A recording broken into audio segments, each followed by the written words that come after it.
right, look, we're going to start very political this morning, isn't it? So we've talked and we've been talking about Wellington, which is, it would seem to me, heading towards almost inevitably the council being replaced by a central government administration. Further north, though, in the Bay of Plenty, one of our fastest growing cities is emerging from a period of government administration and has returned to democracy. I'm talking, of course, about Tauranga, which has its problems, I think not severe as the capital's problems. And their new mayor, after a long time of being run by a government commissioner, is Mahé Drysdale. And I just thought we'd check in and see how Tauranga is going. Mayor Drysdale joins us now. Mahé, how are you, mate? Good, thanks, Sean. All right. Now, I just want to talk about a couple of news stories. You've come out swinging recently and told people on social media to stop trolling your staff. What's been going on there? Look, we've come in and obviously, for transparency purposes, putting a lot of information out.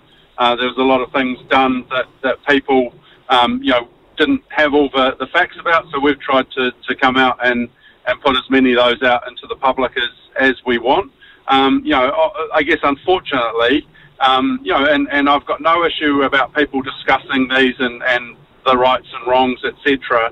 But unfortunately, there has been some personal attacks on our staff, and that's just unacceptable. And the fact that from a governor, we probably know more information than them. Yeah. And there's nothing that they've done that's untoward.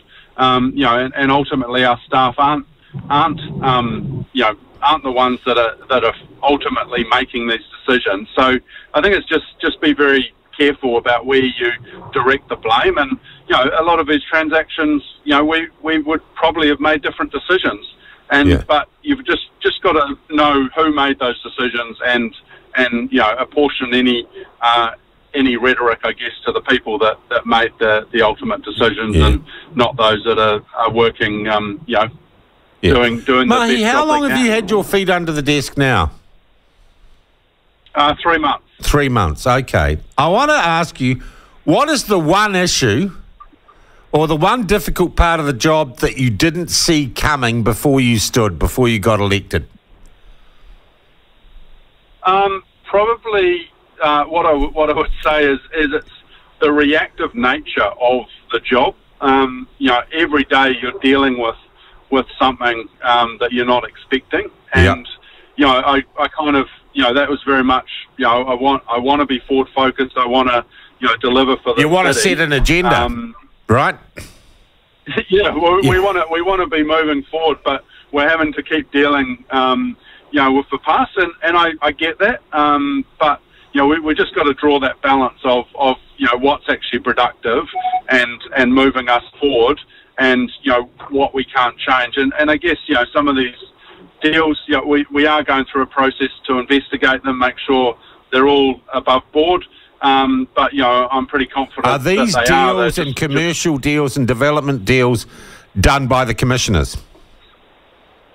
Yes, they were. Yeah.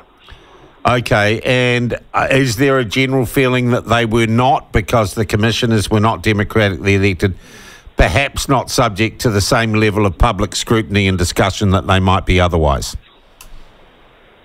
Absolutely, and the commissioners were given a mandate. I heard you just talking about Wellington.